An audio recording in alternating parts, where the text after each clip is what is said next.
I make instruments and I make parts for instruments. People will tell you that there's traditional ways of doing things, processes, and it bothers me when people don't add to it. I try to do that with everything that I do. I'm from here in Chicago.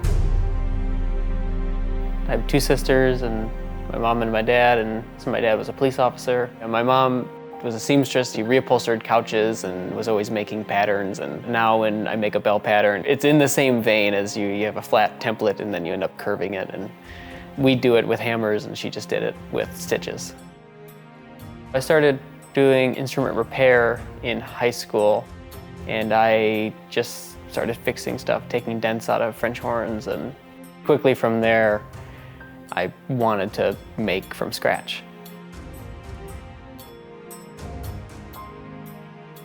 I found out later that most of the instrument makers aren't actually making most of their instrument. So they'll source parts from a bell maker, a valve maker, and then end up putting it together. When I was 15, that really bothered me.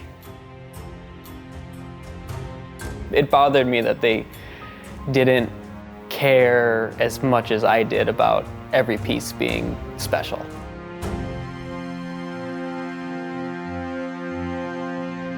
A lot of people told me that it's really great that you want to do this, but there's really no way to do it, to make every part of the instrument and actually be financially successful.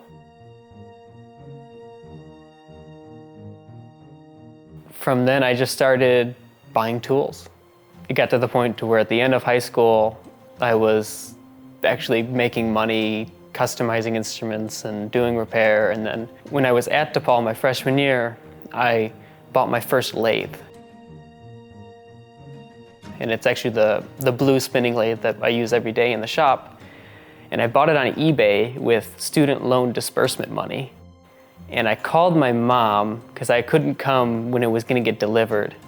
And I said, "Hey Mom, can you open the garage on Saturday? There's a delivery coming." And my mom has a video of a guy with a forklift showing up with the spinning lathe and just dropping it in the garage and driving away. I got to the point at DePaul where I was having fun playing and enjoyed it, but I liked working on instruments much better, so I dropped out to do that full time. Every step of the way I was buying equipment, all the equipment here that's still with me now. Once people saw that I was actually intending to use the equipment that I was getting, people just started giving me stuff. So I have machines and mandrels and spinning tools, a lot of little stuff that people just kind of traded me for or gave me or lent me. I've gotten so many machines from so many different places, and it's so much fun. I'm really not sure what my favorite machine is. I like them all.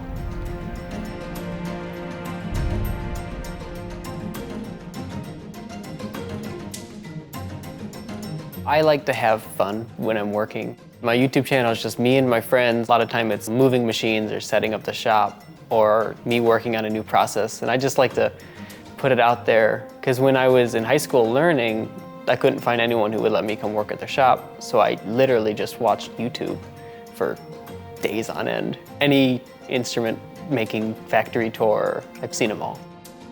I do it just because it's fun to think that maybe some other kid is out there watching it.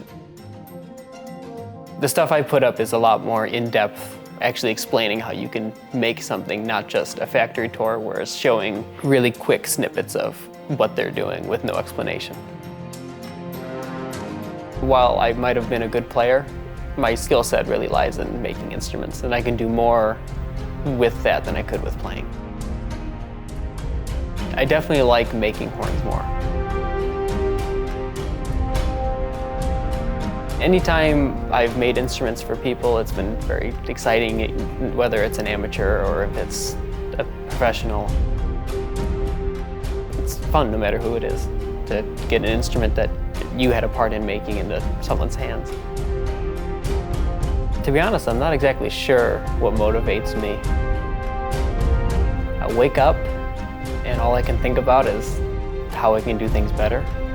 And I can't go to sleep until I come down here and figure it out, or at least try it. I just like making instruments. My name is Miles O'Malley, and I'm an instrument maker.